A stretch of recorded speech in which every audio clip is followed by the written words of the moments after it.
I, of all people, am aware that there is some irony in the fact that I am leaving while a man who has bragged on tape about his history of sexual assault sits in the Oval Office, and a man who has repeatedly preyed on young girls campaigns for the Senate with the full support of his party. Those two men, the two men Franken's talking about, Donald Trump and Roy Moore, they are both Republicans, a point not lost on the Democrats. Paul Hunter has more from Washington. Under growing pressure to step aside for Al Franken, the end came on Capitol Hill.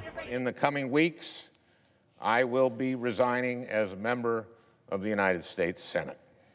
But in so doing, on accusations of sexual misconduct, he not only signaled a degree of defiance. Some of the allegations against me are simply not true.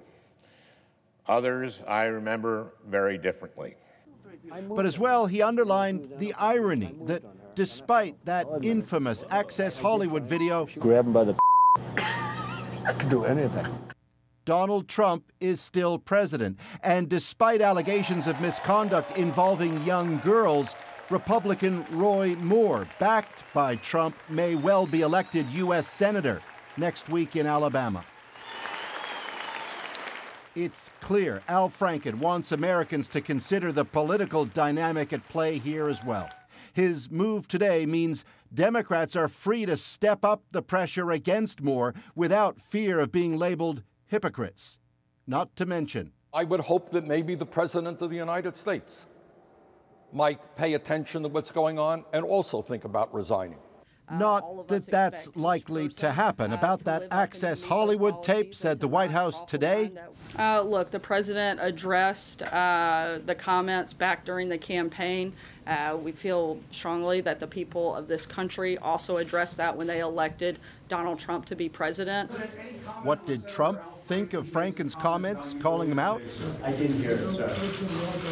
As for Franken, accused by multiple women of groping or forcibly kissing them without consent, this has been a tough few weeks for me. He'll be replaced by an appointed Democrat, expected to be the Lieutenant Governor of Minnesota, a woman, Tina Smith. Paul Hunter, CBC News, Washington.